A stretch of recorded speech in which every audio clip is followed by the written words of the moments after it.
জীবনদা সঙ্গীত শিল্পী হিসাবে এবং পার্থদা, পরিমলদা সংগঠক, অল ইন্ডিয়া দীর্ঘদিনের প্রাক্তন কর্মী এবং নৃত্যশিল্পী পরমা ব্যানার্জি, আমি বরুণ রায়, আমরা সবাইকে চিনি। আমরা আজকের এই প্রেস কনফারেন্স শুরু করছি জীবনদা একটি গান দিয়ে, তারপর আমরা আপনার সঙ্গে আমাদের যে আগামী দিনের নাটকের যে আমাদের কার্যবলী সেগুলো আপনাদের সামনে আমরা তুলে দেবো। জীবনদা আগামী 8 তারিখ এবং 9 তারিখ মার্চ, সেই উপলক্ষে আপনাদের মাধ্যমে আমরা এই অঞ্চলের সমস্ত মানুষের কাছে এই সংবাদটা পৌঁছে দিতে চাই যে নাটক দেখার জন্য কোনটা খবর সেটা আমি বুঝতে পারি না, সেটা আপনারা বুঝতে পারেন কোনটা খবর কোনটা খবর না। কিন্তু আমার যেটা মনে হয় যে আপনারা আমার দৈনিক যে খবরাখবর করি তার বাইরে এটা একটা খবর যে দুর্গাপুরে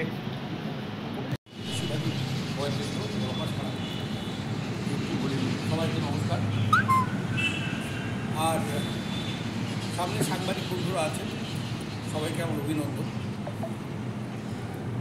আপনারা তো প্রচার করবেন আমাদের অনুষ্ঠানটা হবে যাতে সাফল্যমণ্ডিত হয়। আমি ওই নাটক 3টি সময় একটু জাস্ট বলে দিচ্ছি যে তাহলে আপনাদের একটু আন্দাজ থাকবে যে নাটকগুলো কোন মানের নাটক। দেবাশিস যে আক্ষরিকের নির্দেশক, সে এই মুহূর্তে কলকাতা তথা পশ্চিমবঙ্গ এবং ভারতবর্ষের বিভিন্ন যে নাট্য একাডেমিগুলো আছে তাদের যে 4th ইয়ারের পর যে প্রজেক্ট নাটক করতে হয় সেগুলো সমস্ত কিছুর নির্দেশকের ভূমিকা পালন করছে।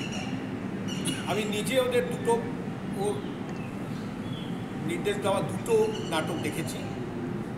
নাটকগুলোর উপস্থাপনা, স্টেজ ক্রাফট, অভিনয় শৈলী একেবারে অভিনব, সমস্ত রকম অন্যরকম। আবার এই নাটকটা ওর যে 2টো নাটক দেখেছি সেখান থেকে ভেঙে গিয়ে আবার একটু অন্য ধরনের। তাই দুর্গাপুরবাসীকে এই নাটকগুলো যেমন চুজ করেছি, এর মধ্যে হবে সম্পূর্ণ নতুন রকমের নাটক, নতুন ধরনের নির্দেশক, একটা পুরো প্রেজেন্টেশনটাই অন্যরকম।